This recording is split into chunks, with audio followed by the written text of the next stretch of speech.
I still have my panel of guests with me on the broadcast. I have Sanjeev Srivastav, who's a foreign affairs expert, and Major Mohommed Ali Shah.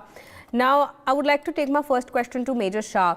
Sir, we were earlier discussing about how Russia and Ukraine were on the verge of ceasefire, where Russia had themselves come up and said that they are ready for a agreement wherein they are ready to cease fire, and then this recent attack wherein they attacked an energy facility in Ukraine, which has killed at least 5 people and many left injured.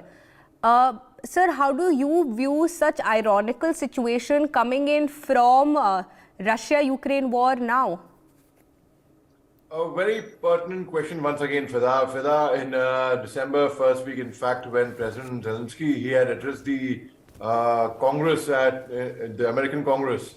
A day later, President Vladimir Putin and Joe Biden spoke, and President Joe Biden, it was conveyed to President Joe Biden by President Vladimir Putin that he is not interested in taking this war any further, and because a lot has been, a lot has taken a beating. The humanity has suffered, the economy has suffered, the entire international community has suffered because of this war. So we were expecting and anticipating perhaps now it's a time that the war could end sometime and there could be peace that could come in.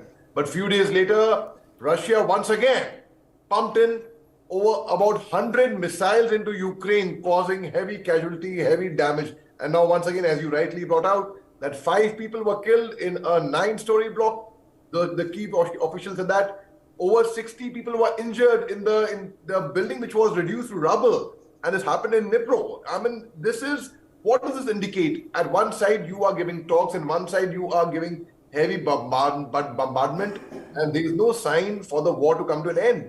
So what does it actually mean? It means now, ultimately, Russia will have to further take loans to sustain this war, which is not a good sign at all.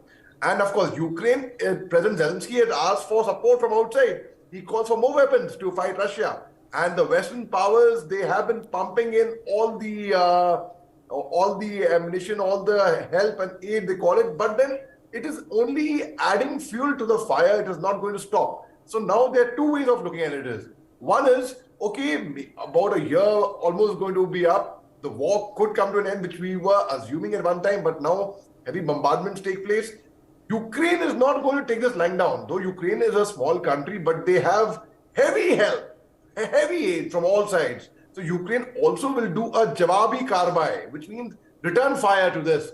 And when that happens, 2 wrongs don't make a right, they make a further wrong, but then that answer would be given to Russia, I feel, from Ukraine's side, and it's going to be more deadly in the coming days, Fiza. All right, Major Shah.